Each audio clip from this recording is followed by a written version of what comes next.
से अच्छा। फिर जो धंधा करना हो धंधा करो, उसमें कोई हर्ज नहीं, कोई से भी धंधे करने में हर्ज नहीं। पर हम ये हैं, हम इस जाति के। विश्व धर्म की स्थापना अब हो गई और ये लोग सब विश्व धर्मी हैं। हर धर्म का मान है, हर तरह के लोगों का मान है, हर देश के लोगों का मान है। और सबसे अधिक जितने अवतरण हो गए, जितने प्रेषित हो गए, माने प्रॉफिट्स हो गए, जितने दृष्टा हो गए, जितने संत हो गए, इन सब का विश्वव्यापी स्वरूप समझ करके ये लोग उनको मानते हैं। मानने का मतलब ये नहीं कि मैंने मान लिया, मैंने राम को मान लिया, बस राम को मान लिया इसका मतलब आप राम हो गए क्या? आपके अंदर राम के कौन से गुण आए बताइए। श्री राम को तो आपने मान लिया, और आपके अंदर कौन से गुण आए? अभी एक साहब मिले थे, बड़े भारी मिनिस्टर, कहे श्री राम को मैं मानता हूँ, अपना भतीजा, अपना भांजा, अपना ये, उसको सबको नौकरी लगा रहे हैं। मैंने कहा उन्होंने तो अपनी बीवी को तक छोड़ दिया और आप ये सब रिश्तेदारी लगा रहे हो, तो कहाँ से राम को मानते हो? मैं तो राम को मानता हूँ। माने राम बड़े कि आप? इस तरह की हम अपने साथ छलना करने से कोई फायदा नहीं।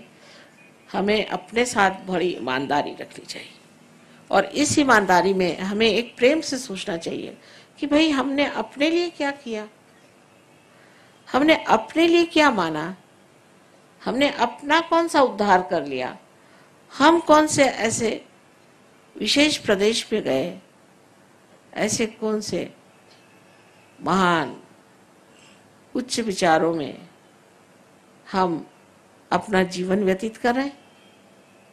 ऐसा तो कुछ हुआ नहीं, तो फिर मान लेने की बात क्या?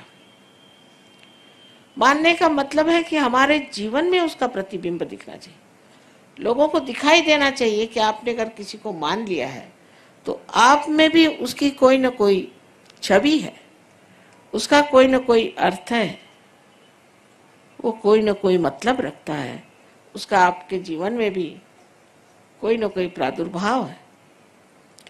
जब तक ये चीज नहीं दिखाई देगी तब तक आप किसी को भी मानते रहें, मंदिरों में जाएं, चाहे मस्जिदों में जाएं, चाहे गिरजों में जाएं, चाहे दरबार साहब पढ़े, सब एक ऐसी चीज।